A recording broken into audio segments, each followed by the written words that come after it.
Do you know how to speak Southern? Well, if you don't, you've come to, well, this isn't Babel. I'm not Babel, but I am an expert in speaking Southern. And if you don't know how to speak Southern, I'm going to start giving you a little bit of tutoring today. What do you think about that? Hello, everybody. Triple T here. Welcome to the Trailer Trash Tim channel. Before I forget it, oh, I just walked into a spider web. Before I forget it, I am on Twitter. Look me up at Trailer Trash Tim. I think my sign is triple T, the word triple followed by 3 T's. I'm going down here into the woods in my little retreat, my little hideaway down here in the woods. I'm gonna have a seat right here in my chair, and my cat's probably gonna be chasing me here in just a minute. Hey, listen, before I go any further, if you would please give me a thumbs up on this video. I just sat in a puddle of water. Yes, sirree, Bob. It rained this morning, and I just sat in a puddle of water. That's a whole lot of fun. But you know, we're just gonna carry on, right? Hey, listen, down below, just a little bit of housekeeping. Give me a thumbs up on the video. I would really appreciate that. If you have not yet subscribed to the Triple T channel, go ahead and hit that subscribe button. We're gonna have all kinds of fun on this channel. I'd love to have you come along with us. Hit that bell notification. There's some links down below, a link to this video, as well as a link to buy me a coffee. If you find value in the content and you want to say thank you, hey, you can buy me a coffee. Now, all that out of the way, let's talk about what it means to speak Southern. Now, I'm a Southern man. Just in case you did not know, I live in Alabama. I am not from Alabama. Neither am I from Oregon. I am from Georgia. I'm a Georgia boy. I was born and raised near Atlanta, born in 1961. My father was raised a farmer, very poor during the Depression. My mother was not a great person of means, but they met. It's a great story, by the way. They met after the Second World War, where he went and served in France and Germany for the U.S. Army.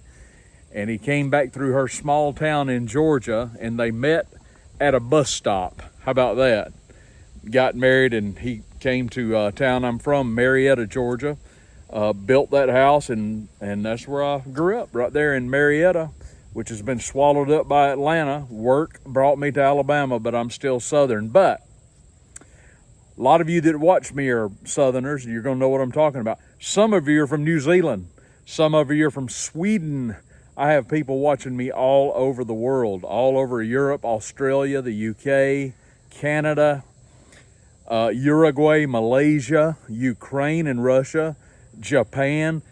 I'm blown away by that, let me tell you. So you might be thinking, well, what does that mean to speak Southern? Well, there's going to be more than one video about this, but when I start talking Southern, I'm going to tell you exactly what it means. So where do we start? Let's start with this expression. How about awful good?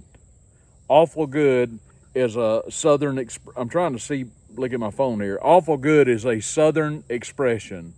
And you might be looking in, not a Southerner, and say, well, what does that mean? That's a contradiction. It's awful good. It's either awful or it's good. No.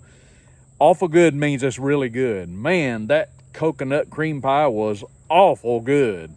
That means it was really good. That's Southern for real good. Got it? Are you taking notes? You want to take notes because there might be a pop quiz later on this. Here's another one for you. Speaking Southern, I'm fixing to. What does that mean, fixing to? If you're fixing to do something, that means you're about to do something. You hadn't got around to it yet.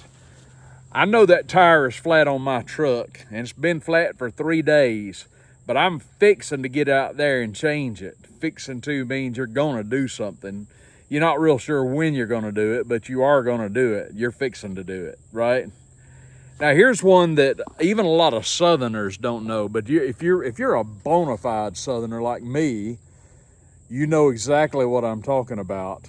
And the word I'm talking about, it's not a phrase, it's a word, and the word is Coke, okay? Coke is short for Coca-Cola. Of course, you can't get more Southern than the drink that's Coca-Cola, which was invented in Georgia, specifically by Dr. Pemberton in Columbus, Georgia, way back in the early 1900s. But Coca-Cola now is headquartered in Atlanta, global company. But when we were growing up, all Southerners would understand if somebody said, well, sugar, what do you want to drink? And you might tell them, of course, if it wasn't sweet tea, if this was available, you say, well, I want a Coke, if it was available. And then they would say to you, what kind of Coke? Okay? Now, people that aren't from the South would look at you like you're from Mars or something, like, well, what do you mean, what kind? There's only one kind of Coke. No. Growing up, every soft drink, what we call soft drink, every soft drink was a Coke. It could be orange, it could be grape, it could be a Diet Dr. Pepper, it could be a Pepsi, it could be a Dr. Pepper, but it was could be a root beer, but it's still a Coke. Bring me a Coke. What kind of Coke do you want? I want an A&W root beer. You got it? You don't hear that much anymore. Of course, the drink of choice growing up for us Southerners was sweetened iced tea. We were raised on sweet iced tea. Most everybody drank sweet iced tea growing up, and coffee, of course. And my father, not every Southern was like this, but my dad loved buttermilk. And to be honest with you, I like buttermilk too, but I rarely drink it. It's just not something that's regularly on my little personal menu. All right, now this is a very common one, and that is the word y'all. Now, a lot of people use y'all. Y'all come when you can. Y'all come see us. Well, if you're looking in from Japan right now, you might be going, what does y'all mean? Y'all is spelled Y''ALL, and it is short for you all. If we say y'all, we mean all of you. If there's a herd of people in front of me, I say, y'all come now and get your supper. Y'all is a all-encompassing term. It means everyone that's in the general vicinity. Y'all come when you can. Y'all come on and get you something to drink. Y'all come on, we're gonna make ice cream. Y'all is probably the most basic Southern word that there is, right? Now here's one you might not have heard too much, and I didn't even hear all Southerners say this, but my grandmother said this one all the time, and that is the word directly. Directly. Well, when are you coming to see us? Well, we're going to come directly. Directly means eventually, okay?